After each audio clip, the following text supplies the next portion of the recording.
Good afternoon and welcome to the 1 o'clock news bulletin. I'm Carla Buscema. Our top stories today: shockwaves running across Zimbabwe as the leader, Robert Mugabe, refuses to resign. Ludovica Muttini will tell us more in our later bulletin. One of our reporters, Petja Plachkova, went to Edinburgh this weekend, where the Millennium Club Bulgaria hosted its first ever night dedicating to Bulgarian traditions. Every year, thousands of Bulgarians leave their country to seek better life in the UK. This year, more than 400,000 Bulgarians live in Britain. I am at Edinburgh Surgeons' Hall today, where the Scottish Committee of Millennium Club Bulgaria organized the first ever Night of the Bulgarian Community. So today we came to Edinburgh because Millennium Club of Bulgaria is a global organization that already has committees in 7 other cities all over the world, most of them in Europe and one in the United States of America. We had over, I think, 100 young people, most of them students, some of them young professionals, most of them in Scotland, from Edinburgh, from Aberdeen, from Strathclyde, from Glasgow. We also had a few guests who are teachers at universities and also Bulgaria's honorary consul to Scotland, Professor Zhelev, who has been the honorary consul here in Edinburgh since 2003, as well as academic researchers, and of course the lovely ensembles of Bulgarian national folklore dances and singers and musicians, which is beautiful. Another one of the main guests was James MacDonald Reid, a Scotsman who sings and plays Bulgarian songs. I didn't think it was going to be so large and so formal. I didn't know much about it. For UWS Newsroom, Petja Plachkova.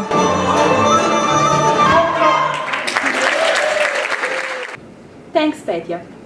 Siobhan Mackenzie, a Scottish designer, has just launched a fashion clothing line in the US, making Scotland kilts more popular abroad. Our reporter Nicole Cassos has more. Scottish designer Siobhan Mackenzie's latest clothing line has just been launched at the New York luxury department store Bergdorf Goodman's.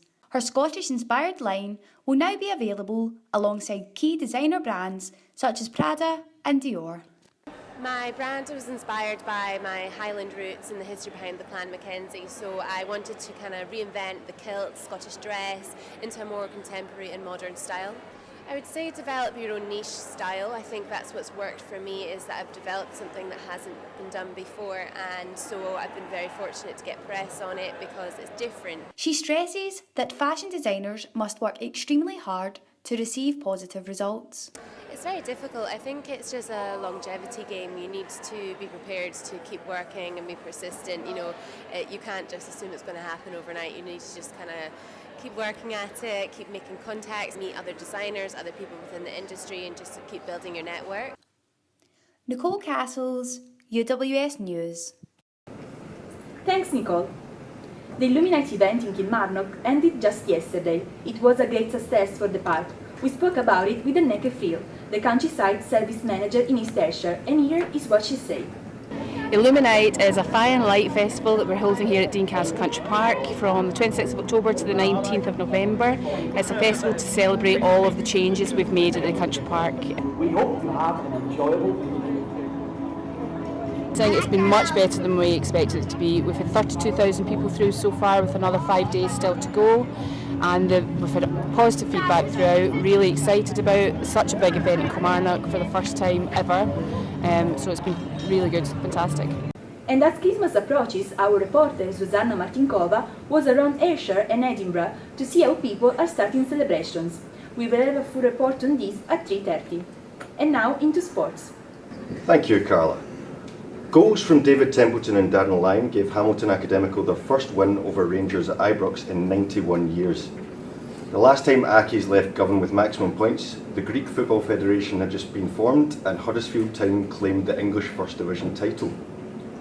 Fast forward to 2017, and the famous win takes Martin Canning's men up to 7th, and the defeat for Rangers leaves them 4th, 9 points behind league leaders Celtic. Just over 24 hours later, Hamilton Accies women recorded a huge win over Rangers ladies at the Super Seal Stadium. We will bring you more at 3:30. The UWS Sirens are set to announce their squad ahead of the 2018 season.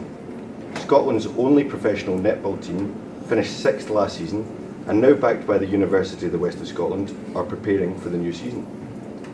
Our reporter, Tom McKinnon, will bring you more later on.